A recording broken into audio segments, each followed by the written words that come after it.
Hello everyone, welcome back to the channel. So today I'm going to tell you how to disable airplane mode on Android.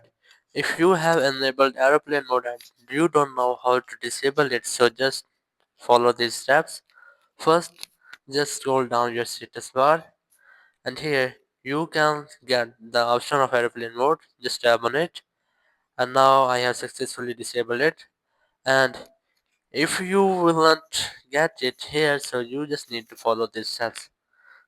First, open your mobile settings app and here go to search bar and now you just need to search for